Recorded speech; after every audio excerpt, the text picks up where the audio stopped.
Hello friends, आज मैं आपण मानक पई नहीं आसी गोटे डिलीशियस और टेस्टी रेसिपी मूला परोटा। ताले डेरी न करी आसंतु जानि नबा एही रेसिपीटी बनैया पई आवश्यक सामग्री। एठी मु दुईटा मूला को नेइछि, आकु भल भाबरे धोई चोपा छड़े नेइछि। एबे एहाकु हमें ग्रेट करनबा। देखंतु मु एठी एबे ग्रेट करी नेइछि। एबे मु एठी नेइछि 2 कप अटा, रिफाइन तेल गोटे चम्मच एथरे नेली, धनिया पाउडर गोटे चम्मच, गरम मसला गोटे चम्मच, काश्मीर लंका गुंड गोटे चम्मच।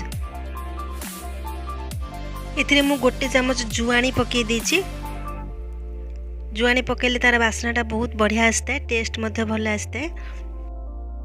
मैं एठी किछि कट्टा कंचा लका रखितली ताकू पके नबा।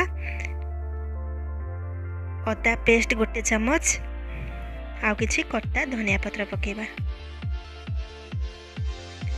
तापरे मु जो मूला को ग्रेट करके रखितली ताकू पके नबा। देखंतु एथरो मूलारू पानी बाहरी छी, पानी सह पकेबा। एहा परे आवश्यक अनुसार लूण पकेबा।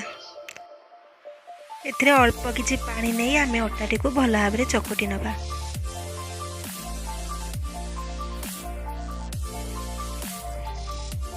मु किछि मेथी पत्र को भाजी की गुंड करके रखितली ताकू गोटे चम्मच एठी पके दबा।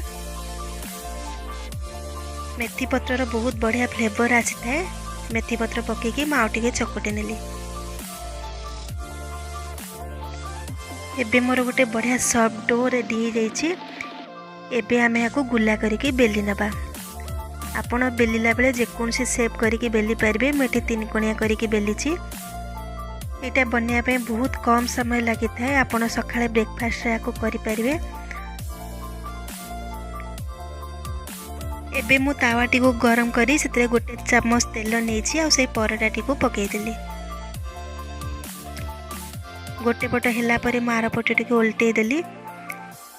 सेतरे आमे आउ गोटे चम्मच तेल पकेई नबा। पुनी एपटे गोटे चम्मच तेल पकेई नेली।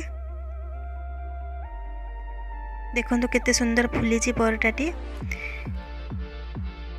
एबे हमर परोटाटी हे गला। मु गोटे थाली रे काढी नेछि। एहा को आपण चटनी संगे रे खाई परिबे किबा तरकारी सहित मध्य खाई परिबे। एहा बहुत टेस्टी आ हेल्दी हे थाए। आपण एहा को निश्चित घरे बनांतो। मते कमेंट करी कहबे केमती लागला। रहिली, बाय।